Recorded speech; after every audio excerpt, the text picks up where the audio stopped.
سارے عالم کا رب جس کی ہم تعریف کرتے ہیں. وما ارسلناک الا رحمۃ للعالمین. اللہ نے ایسے رسول کو بھیجا جو سارے عالم کے لیے رحمت بنا کر بھیجا. تیسرے نمبر پر جو ہم سب جاتے ہیں کس کے حکم سے؟ اللہ کے حکم سے جاتے ہیں. ان اول بیت وضع للناس للذی ببکۃ مبارک وہدی للعالمین. یہ عالمین سنا رہا ہوں. اب کو دو عالمین ہو گئے، یہ تیسرا عالمین ہے. کیا ہے؟ بے شک سب سے بڑے اس کائنات میں نے اپنے گھر کو بنایا ہے. ان اول بیت، سب سے پہلے میں نے اس کائنات میں اس زمین کے اوپر میں اپنا گھر بنایا ہوں. کس کے لیے؟ لوگوں کے لیے، آپ کے لیے. للذی ببکہ، وہ مکے میں ہے. مکے کا ایک نام قرآن کے ذریعے 4ویں پارے کی پہلے سورہ کی آیت ہے للذی ببکہ، وہ مکے میں ہے جسے ہم مکہ کہتے ہیں. اللہ فرما رہے ہیں مبارکہ، اس کے آس بیس رحمتیں برکتیں نازل ہوتے ہیں. وہدی للعالمین، وہ سارے عالم کے لیے وہاں سے ہدایت ملتی ہے. اس کے لیے سارے عالم، مشرق سے لے کر مغرب تک، شمال سے لے کر جنوب تک کے لوگوں کے لیے وہاں سے ہدایت ملتی ہے، ڈائریکشن ملتا ہے. اللہ کی محبت کا، اللہ سے تعلق کا، اللہ کے نبی سے محبت کا، عشق کا، اللہ کے نبی سے انسیت کا، ہدایت کا مرکز اللہ نے مکے میں رکھا ہے. ہدی للعالمین، سارے عالم کے لیے وہاں سے ہدایت ملتی ہے. وما هو الا ذکر للعالمین، یہ کتاب سارے عالم کے لیے، یہ کتاب ہدایت کے لیے اتاری گئی ہے. گویا کہ الحمدللہ رب العالمین، سارے عالم کا رب اللہ ہے. رحمت للعالمین، اللہ کے نبی سارے عالم کے لیے رحمت ہے. ہدی للعالمین، سارے انسانیت کے لیے ہدایت کا مرکز مکہ ہے. وما هو الا ذکر للعالمین، سارے انسانیت کے لیے، اللہ کی یاد کرنے کے لیے، ہدایت کے لیے اللہ اپنے کتاب کو نازل فرمایا ہے. یہ 4 چیزیں عالم کے لیے.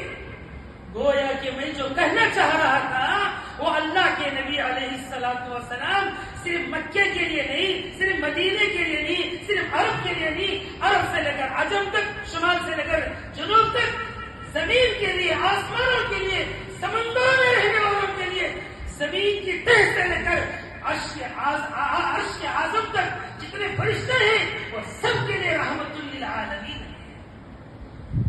ہمارے نبی کی شان وہ شان ہے.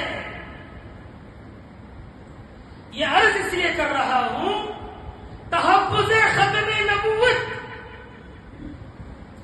ہمارے نبی کے آخری ہونے کا، آخری نبی ہونے کا یہ عقیدہ ہر ایمان والے کے لیے ضروری ہے، فرض ہے. ہمارے نبی کے بعد کوئی اور نبی آنے والا نہیں. اسی لیے اللہ کے نبی علیہ السلام نے فرمایا انا خاتم النبیین، لا نبی کے بعدی، میں آخری نبی ہوں، میرے بعد اور کوئی نبی آنے والا نہیں. میری شریعت آخری شریعت، میرا طریقہ آخری طریقہ، میرا جو اسلام، شریعت، دین، جو کچھ وہ سب آخری ہے. اسی پر چلنا ہے، اسی پر مٹنا ہے، اسی میں سب کچھ قربان کرنا ہے. تو دوست بزرگوں، ابھی پورے ہندوستان میں ہر جگہ کانفرنسیں ہو رہی ہیں. ابھی کل رات میں کانپور کے اندر حضرت مولانا مفتی ابو القاسم نعمانی دامت برکاتہم اور حضرت مولانا سید ارشد مدنی، ایسے بڑے بڑے اکابر علماء جگہ جگہ پر بڑے بڑے کانفرنس اس لیے کر رہے ہیں. ہمارے اس ملک میں بہت سارے ایسے فتنے وجود میں آ رہے ہیں جو اپنے اس دین سے، اس مذہب سے، اس نام سے ہٹائے جا رہے ہیں. کہ کوئی کہتا ہے میں عیسیٰ ہوں، کوئی کہتا ہے میں مہدی ہوں، کوئی کہتا ہے نبی ہوں. تو میرے دوست بزرگوں، اس کی بات کا مان لینا، اس سے کوئی دلیل مانگنا، اس کے بارے میں کوئی سوچنا، یہ مذہب سے، اسلام سے ہٹا دیتا ہے. سوچنے کے معنی کیا ایسا بھی ہو سکتا ہے کیا؟ اس کے پاس کوئی دلیل ہے کیا؟ کوئی ایسا ہے کیا؟ اس طرح الغرض مجھے عرض یہ کرنا ہے میرے دوست بزرگوں، آپ علیہ السلام والسلام کی زندگی میں دو ایسے ملعون نبوت کا دعویٰ کر بیٹھے. آپ علیہ السلام کے دنیا سے جانے سے 2-4 دن پہلے اسود انسی کا فیروز دہلوی رضی اللہ تعالیٰ عنہ نے قتل کر دیا آپ علیہ السلام کے حکم سے. آپ علیہ السلام کو خبر ملی، خوش ہو گئے. فیروز دہلوی رضی اللہ تعالیٰ عنہ صحابی نے اسود انسی جو نبوت کا دعویٰ کرنے والا تھا اس کا قتل کر دیے. آپ علیہ السلام کے لیے تھوڑی تسلی ہوئی. اور اس کے بعد آپ علیہ السلام چند دنوں میں دنیا سے پردہ ہونے کے بعد مسیلمہ کذاب ملعون جو یمامہ کا رہنے والا ہے، وہ پہلے تو آیا تھا آپ کے پاس، اسلام میں داخل ہونے کی خواہش کیا اور یہ کہا اے اللہ کے نبی، آپ آدھے ملک کے بادشاہ آدھے ملک کے نبی بن جائیں، آدھے ملک کا میں بنوں گا، یا آپ عرب کے بن جائیں میں عجم کا رہوں گا، آپ اس کے مکے کے مدینے کے ہو جائیں میں یمامہ کا ہو جاؤں گا، یا آپ زندگی میں آپ رہیں گے آپ کے بعد میں رہوں گا. آپ علیہ السلام ایک کھجور کی کاڑی لے کر کچھ نقش بنا رہے تھے. جب آپ علیہ السلام کو سمجھانا ہوتا، ایک کاڑی لے کر زمین پر اسے نشان لگا کر آپ علیہ السلام اشاروں سے لوگوں کو مثال دے کر بات سمجھایا کرتے تھے. اس لیے وہ ٹہنی پکڑے ہوئے تھے. فرمایا غصے میں آ کر، طیش میں آ کر کہا اے مسیلمہ، تو میری نبوت میں حصے دار بننا چاہتا ہے، خبردار، تو میری نبوت میں میرا ملک، آدھا ملک، زندگی، وفات کا عبادت کا حصے دار بننا چاہتا ہے. یاد رکھ لیں، میں اس کاڑی جو یہ ضائع ہونے والی ہے، میری نبوت کے حصے میں سے یہ کھجور کی کاڑی بھی نہیں دے سکتا.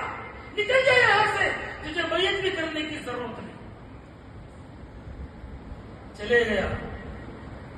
اس کے بعد نہار الرجال نام کا ایک شخص، اسی یمن کا رہنے والا، وہ آیا، اسلام میں داخل ہوا اور آپ علیہ السلام سے درخواست کی یا رسول اللہ صلی اللہ علیہ وسلم، اب میں تو اسلام میں داخل ہو گیا ہوں، اب میں کیا کروں؟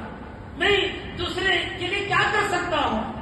وہ کچھ پڑھا لکھا تھا، سمجھدار تھا، اس لیے آپ علیہ السلام نے یمن کا معلم، استاد بنا کر لوگوں کو جا کر تبلیغ کرو اور دین سمجھاؤ، اسلام سمجھاؤ، آپ کو جانتے ہیں، جا کر محنت کرو.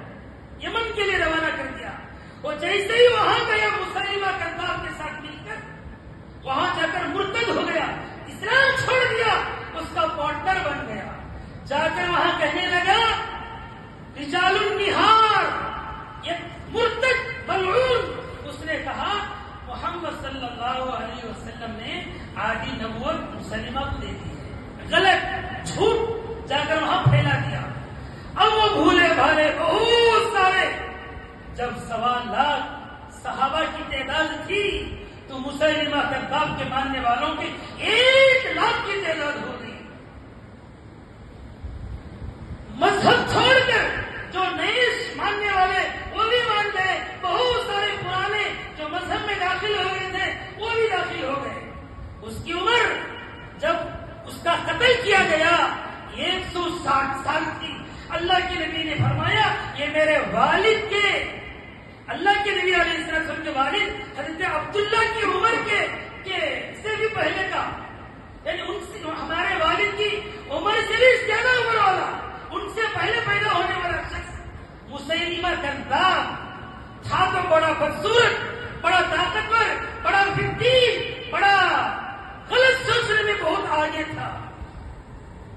تو دوست بزرگوں، اللہ کے نبی علیہ السلام کی دنیا سے پردہ ہونے کے بعد